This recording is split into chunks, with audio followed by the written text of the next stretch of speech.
Welcome back to Pokemon episode summaries. Today, I'll be doing episode 258, Just Add Water. The episode begins with Ash and the gang walking down the Rocky Mountain Road that Claire had suggested so that they could get back to Newbark Town, since Ash needed to register for the Johto League. As they were all walking, Ash was bragging about the fact that he had won all 8 of the Johto badges, when suddenly, he stopped, and Misty also stopped walking, as the two of them were getting extremely tired and just wanted some rest. They'd been walking for a long time at this point. However, Brock continued and encouraged them to continue as well, as a few seconds later, they had reached a tunnel. Brock then looks in his guidebook and comes to the conclusion, upon seeing this tunnel, that it might lead to the ocean, being a shortcut, stating that the tunnel was likely the reason that Claire had told them to go this way in the first place. Misty gets so excited at the sheer fact of both seeing the ocean and reaching their destination that she manages to overcome how tired she was and run through the tunnel past Ash and Brock. And as soon as she comes out of the tunnel, she finds that Brock's prediction, thanks to the guidebook, was correct. They had ended up at the coastline. Ash and Brock then came out and saw this as well, only to also observe Misty sitting on the beach and breathing in the fresh saltwater air and admiring the ocean's beautiful view. She then realizes that it was selfish of her to enjoy the ocean without sending out her water Pokemon so they could enjoy it as well, as she sends out her Staryu, Corsola, Goldeen, and Politoed to go have a swim in the ocean. Although Politoed takes a while because it was too busy clapping first. Psyduck had heard all of Misty's water Pokemon having fun from inside of its Pokeball and wanted to go in the water as well to join the fun, so it forcibly popped out, leading Misty to remind it that the reason why she hadn't let it out along with the others was because it couldn't swim. Trying to say it as nicely as possible to Psyduck, although it was hard for her, as she was still fuming at the fact that Psyduck, despite it being a Watermon, couldn't swim. Psyduck was determined to go play with the rest of the Watermons though, so it walked toward the water, but when it saw one of Misty's Mons cause a splash, it jumped back in fear and almost started crying, solidifying the fact that it actually did hate the water, and it couldn't help this, as Misty sighed in annoyance, wondering why Psyduck just didn't accept this fact. Shortly after this, Misty then recalls all of her Pokemon, and they begin walking down the beach, continuing their journey, when suddenly they see a sign advertising a synchronized swimming show with Pokemon that was going to be held in a relatively large building that was apparently nearby. While Ash and Misty questioned what a large building would be doing by the beach, Brock was already thinking about what the event would entail, blushing and excitedly declaring how there would probably be beautiful girls in bathing suits performing alongside some water Pokemon, such as a Quillfish. As he proceeds to have many daydreams about this in his head, he convinced himself that the beautiful girls he was imagining were definitely real, and claims that this show would be a must-see in that case, and immediately runs off, creating a trail of dust behind him, going to the building where this was supposedly held. This forces Ash and Misty to run after Brock, not just because they didn't want to lose him, but because they needed to remind him that the advertisement didn't have the location of the building on it. They just said, oh, it's in a nearby building, and they didn't want Brock to end up getting lost. By the time Ash and Misty had caught up with Brock, he had seemingly realized that he didn't know where he needed to go, so he asked a nearby boy who was on the shore, playing with a box for some reason, where the event was taking place, leading the boy to confirm that it was taking place in a huge stadium, which he pointed to, shocking Ash and the gang that one actually existed by the beach, and he then clarified that the event was going to start very soon, and suggested that they all run over there immediately. Brock wasted no time taking the boy's advice, as he ran over to the stadium, with Ash and Misty still following him, until they eventually all arrived and sat in the stands, where Brock anxiously waited, hoping that the beautiful girls would show up soon. Ash was not nearly as enthusiastic as Brock, as he thought that the show might be boring, though tried to cheer himself up when he remembered that the water show back during Season 1 with Misty's sisters was actually quite entertaining, and suggested that this show might end up being like that one, especially since the stadium looked kind of similar to the one at the Cerulean Gym, with the exception of it actually being in the middle of the ocean. This led Misty to realize that it was very possible that her sisters were actually the stars of this show, and she got nervous because of this, because she didn't want to see them. Ash and Brock realized this as well, and Brock got extremely excited at the prospect of seeing Misty's sisters, because he found them to be beautiful as well, obviously, and proceeded to praise them to no end, which annoyed Misty, and she told him to settle down. Brock couldn't really settle down though, even as the show started, with some music and a Mantine, Quillfish, and Lantern leaping up from out of the water and dancing to the music. Ash and Misty enjoyed this sight, but Brock was too preoccupied with his wish of finding some beautiful girls. His excitement reaches a whole new level when the Pokemon's trainer comes out of the water to give them some instructions on what they should do after they were done their first dance routine.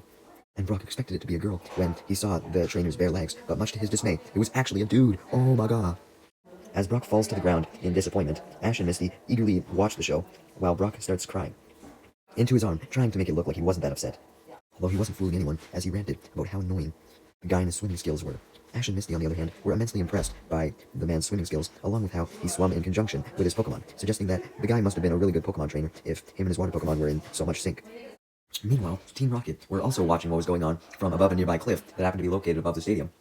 and were as impressed with these water Pokemon's movement skills as Ash and Misty were, leading Meowth to suggest that Giovanni would probably be impressed as well,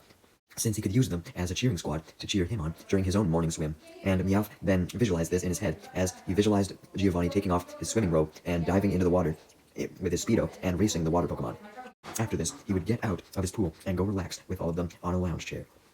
Jesse and James visualize this as well, and this makes them think Meow's suggestion was very accurate, as they all decide to try and steal the Quillfish, Mantine, and Lantern for Giovanni, hoping that it would earn them a promotion.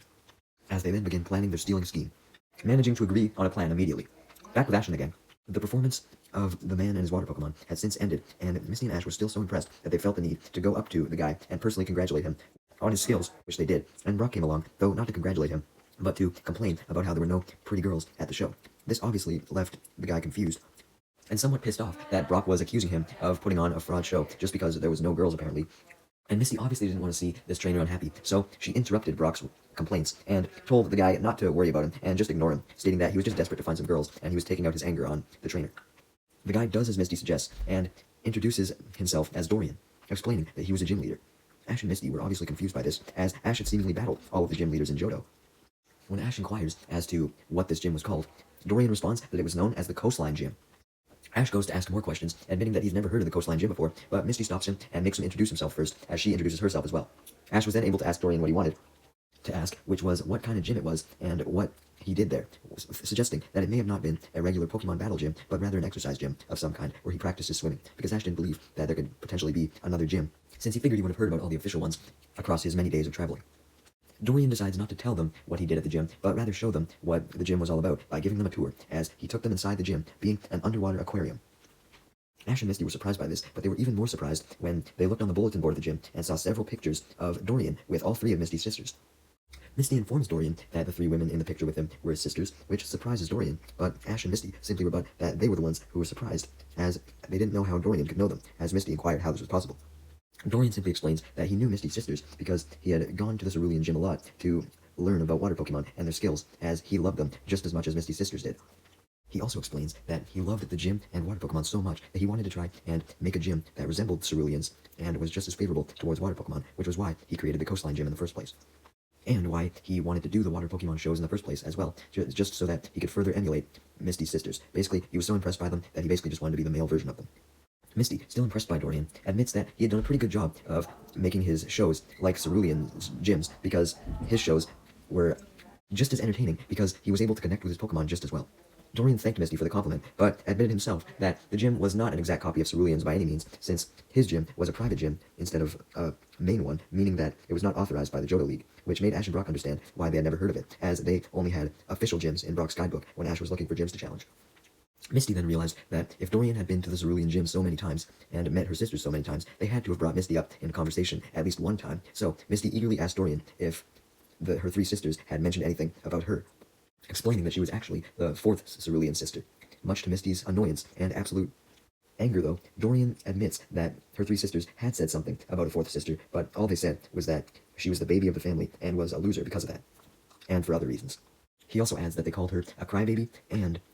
claimed that she didn't really count as the fourth Cerulean sister because of her loser and crybaby status.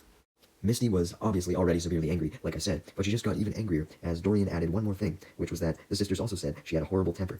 She tries her best to hold her anger, though, as she wants to try and convince Dorian that everything that her sisters had said about her was actually not true, and that she was actually the most beautiful and talented of all the sisters. However, Misty didn't have to convince Dorian of anything, as he admitted that he already saw this, stating that as soon as he saw Misty, he immediately thought that she was cuter than the rest of her sisters, and didn't believe what they had said. Misty was obviously pleased by this, but Ash wasn't, as he didn't want Misty to get in over her head at this guy's compliments, so he tried to say something negative about Misty, explaining that she actually did have a massive temper, and ironically, she just proved his point as she yelled at him for saying this, interrupting his claims. Brock tries to calm Misty down, but Misty yells at him as well, and Dorian begins to see that maybe Misty's sisters were right after all, and she did have a little bit of a temper. Misty saw that Dorian was beginning to doubt her now, so she tried to get on his side by explaining that she loved water Pokemon even more than her sisters did,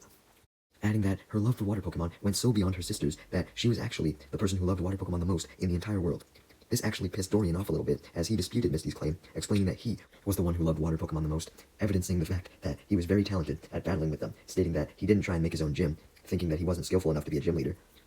Misty reminds Dorian, though, that she was technically a gym leader as well, being the fourth Cerulean sister, and challenges him to a battle, wanting to prove that she loved water Pokemon more than him, but also her sisters, and was also stronger than her sisters, since she realized that Dorian must have battled her sisters before. Dorian agreed, not only wanting to prove that he loved water Pokemon more than Misty, but he wanted to see if Misty truly loved water Pokemon more than her sisters. Meanwhile, as for Team Rocket, they were in their Magikarp submarine again. Whoa, no way.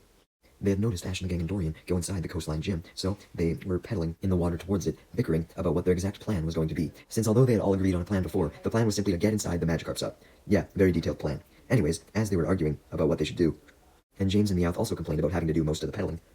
Team Rocket then spotted several of Dorian's Magikarp that he essentially had guarding the coastline gym, and they noticed that the Magikarp seemed to be crowding around the sub and attacking it, and they attacked so hard that it caused a crack in the submarine, causing a whole bunch of water to flow in. Team Rocket tried to get the water out, but they couldn't, and they tried to pedal their way towards the gym still, but they couldn't do that either, as there was too much water preventing them from pedaling. To make matters worse, the water was also causing the sub to sink. Meanwhile, back with Dorian and Ash and the gang, Misty and Dorian's battle was about to commence, so Dorian took them to where the battle would take place, being the underwater battle stadium he designed in the gym to give water Pokemon the chance to reach their full potential, since it was big enough to allow the Watermons to swim anywhere they wanted. Misty praised the stadium, stating that she'd always wanted to have an official battle that was entirely underwater, not just on the surface.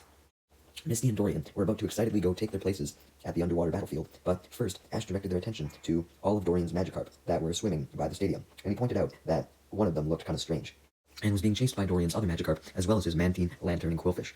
Although Misty realized that this wasn't a Magikarp, it was Team Rocket's Magikarp sub. Ash and the gang and Dorian then took a better look outside the aquarium's window towards the stadium and saw that the Magikarp sub was heading towards them, leading Misty to prepare for Team Rocket to show up, wondering what they were doing by the coastline gym and what they wanted. Suddenly, though, the Magikarp sub changed course. Jesse and James were merely just going towards Ash and the gang in an attempt to shake off the water Pokemon and stop their sub from sinking, but when the water Pokemon refused to get off their trail, they changed directions to ward them off, now heading towards the surface, realizing that was probably for the best, as they could barely even drive their Magikarp sub at this point, because even more water was pouring in, and it was already hard to drive when there was just a little bit of water inside. Team Rocket do make it to the surface, though, as they hurriedly jump out to get some air, as the water was getting up to their necks at this point. Seeing Team Rocket head to the surface, Ash and the gang were momentarily relieved that they didn't have to deal with Team Rocket this time, but they realized that Team Rocket could be planning something mischievous up on the surface, so they took action and went to stop Team Rocket as they went up to the surface as well, being the stadium where Dorian had performed his show. Upon seeing Ash and the gang, Team Rocket instantly do their motto, stating their plan to try and steal the water Pokemon, but they explained that they were having some difficulties since their submarine had cracked and was about to sink. Ash retorted that any bad karma that Team Rocket got was well-deserved, and simply tried to ignore their complaining as he sent out his Totodile and had it use Water Gun, specifically on the Magikarp sub, to damage it even more. Then Dorian decides to help, as he sends out his Lantern and Mantine, and has Mantine use Bubble Beam, and Lantern use Water Gun, and together with another one of Totodile's Water Guns, they all send Team Rocket blasting off. With Team Rocket now gone, and Dorian's Pokemon warmed up, Dorian exclaimed that he was finally ready for his battle against Misty, and asked if she was ready as well. She was, and was very eager to battle, but so was Ash, as he interrupted Dorian and Misty, and pleaded Dorian to battle him first, so that Totodile could get some battle experience fighting some water Pokemon. Dorian accepts Ash's request, since he was impressed with his Totodile's skills battling Team Rocket, and really, he could get experience from battling any water Pokemon, so Ash just had to ask Misty if she was okay with this, and she reluctantly agreed, since she wanted to see if Ash and Totodile would get stronger from this battle, but she mostly just wanted to see how good Dorian was, so that she could plan a strategy for her battle. So, with that, although Misty was surprised that Ash had managed to earn himself a battle with Dorian before she could, she sent Togepi down in the stands before going back down to the underwater stadium with Brock and Ash, and they all put on breathing devices as they all went underwater, with Brock acting as the battle's referee as the battle between Ash and Dorian began. Ash, of course, sent out his Totodile first, and Dorian sent out his Lantern first, with Dorian letting Ash make the first move, since he wanted to prove that he was skilled enough to make a comeback, even if he started with a disadvantage. Ash didn't object to this, as he ordered Totodile to attack with a Water Gun, but Lantern just countered with a Water Gun of his own. And as both Water Guns collide, both of the Pokemon are merely just splashed a little bit, as they both dodge out of the way before any other water can come and hit them, leading Misty to state how impressed she was with how fast Totodile could move underwater, especially since it didn't have fins like Lantern. Totodile then goes in to use a scratch, but Lantern uses Supersonic to confuse Totodile, making him flip upside down in the water, distracting him. Lantern takes the opportunity to hit Totodile with a takedown from all four directions, and he eventually manages to knock Totodile out of the water with the ferocity of these takedowns. Lantern then jumps out of the water and flips around in midair and uses takedown again, which knocks Totodile ferociously back underwater, slamming him against the ocean floor and several rocks. Misty knew that there had to have been some way to counter the Lantern, and whispered to Ash that it would probably be best for him to try and think of an outside-of-the-box strategy, or capture the Lantern off guard, stating that if Totodile just went for a simple attack, it wouldn't really do much, since Lantern could just keep avoiding by going up and down, inside and outside the water, and it could easily just knock Totodile inside and outside the water. Ash realizes that he definitely did have to think outside of the box, and warns Totodile that he was going to have to take some more damage, but it would be worth it, since they could eventually win.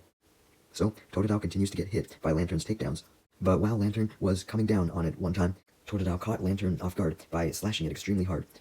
Lantern was severely weakened by this huge slash, but it simply countered with a spark to both shock and paralyze Totodile, making him unable to move and do any more slash attacks. So, Totodile was left susceptible to another takedown by Lantern, which knocked him out, giving Dorian the win, as Brock declared this, as Ash recalled Totodile to its Pokeball and told it that he did a good job despite the loss. Brock then went up to Ash and comforted him by explaining that Ash likely just lost because Dorian had a lot of experience with underwater battles.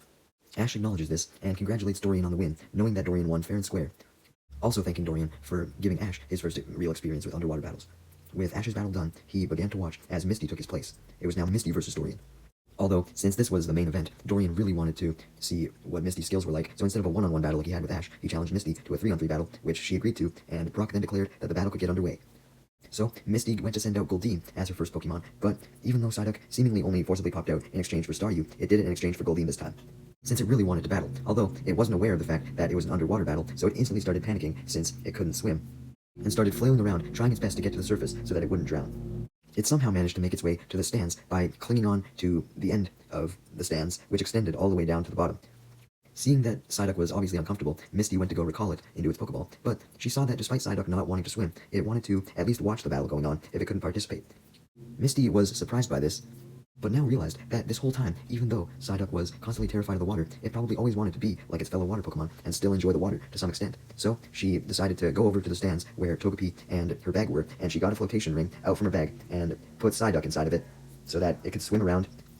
on the surface without interfering with the battle, but still being able to have fun in the water. So, with the Psyduck distraction dealt with, Misty and Dorian, as well as Ash and Brock, then went back underwater so their battle could begin, with Dorian sending out Quillfish and Misty finally sending out her Goldeen Burreel this time. Misty was somewhat surprised by Dorian's choice of Quillfish, as she had expected him to use either Lantern or Mantine, since that's who he had primarily used before, but she was excited to battle Quillfish, because Ash and the gang had rarely encountered a Quillfish before.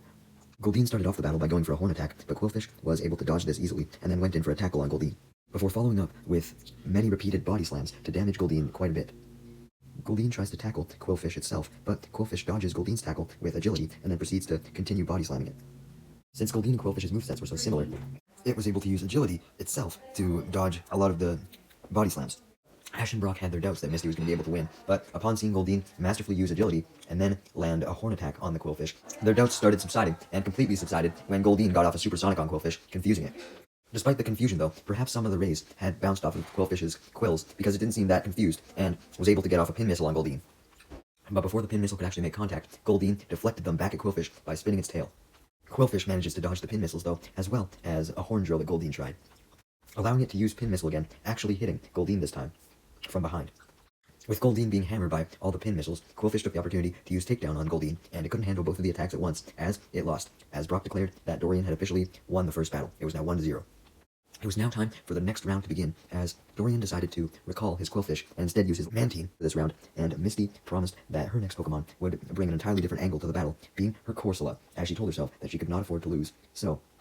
she had chose Corsola, who seemed to have way stronger moves than Goldeen. Meanwhile, Team Rocket was watching as the battle began from the cliff that they were at before, though this time they were in scuba gear behind their newest machine that they were planning to use to capture the water Pokemon. Anyways, the battle began with Mantine using a supersonic, but just like how Quillfish was able to not be affected by the supersonic, Corsola wasn't either, and was able to tackle and body slam the Mantine. Mantine was quickly able to recover though, and uses 2 wing attacks in a row, heavily hurting Corsola, leading Corsola to realize that it would have to go in for its strong spike cannon attack, but Mantine dodges the spike cannon by using its fast agility. With the spike cannon having failed, Dorian got the idea to use his agility to help his attacks as he sped towards Corsola with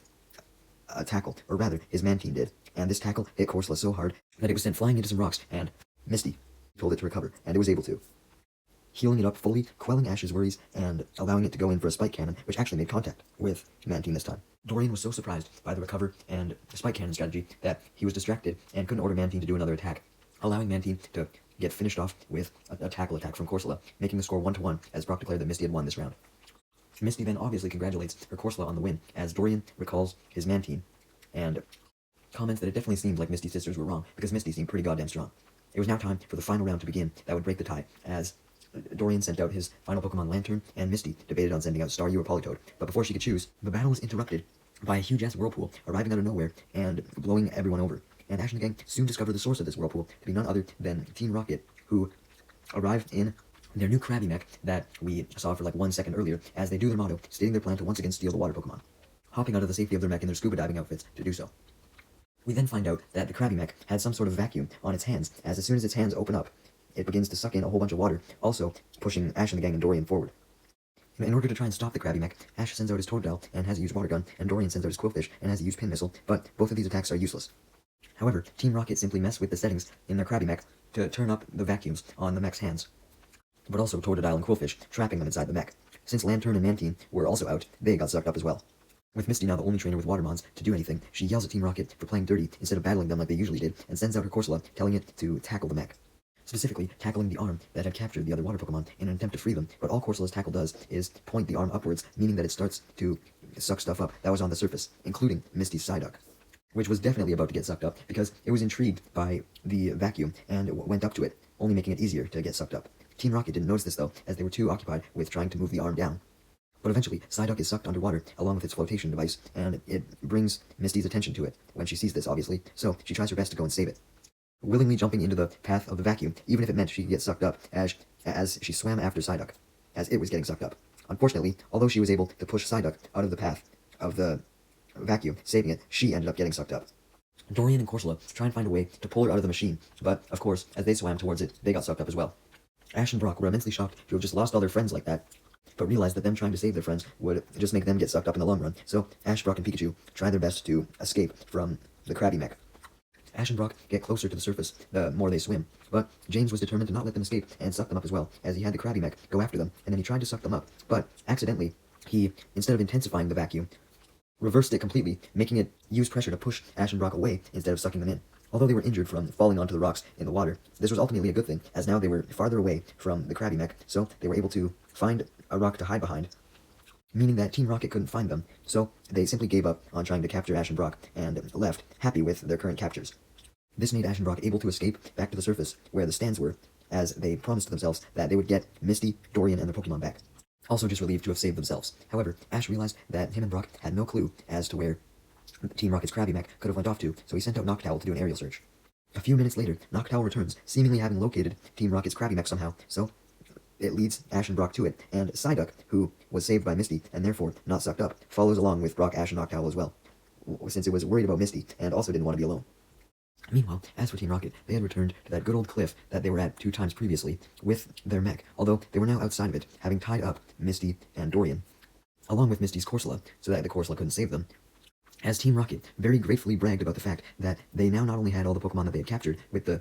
suction and the vacuum, but they also had all of Misty's other Pokemon that were in their Pokeballs. Although Misty retorted that they at least didn't have Psyduck, even though it was very hard for her to get this out, as her and Dorian had tape over their mouths, leading Team Rocket to respond that Psyduck wasn't worth anything anyways. Dorian and Misty continue to try and yell and scream for help, despite having tape over their mouths, and try to free themselves from their ropes to no avail, but thankfully, Ash and Brock show up, having been led to Team Rocket by Noctowl, who had heard Misty and Dorian's muffled screams, and demanded that Team Rocket let them go.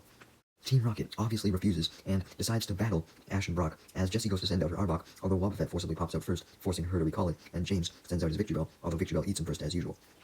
Ash is about to send in Phanpy to battle, but before he can do so, Psyduck jumps in front of him, angry and determined, wanting to save Misty and help her out himself, which surprises Ash and Misty, as Psyduck usually wasn't this determined about anything, and hell, it barely even knew anything a lot of the time, so they were surprised that it even knew that everyone was in danger.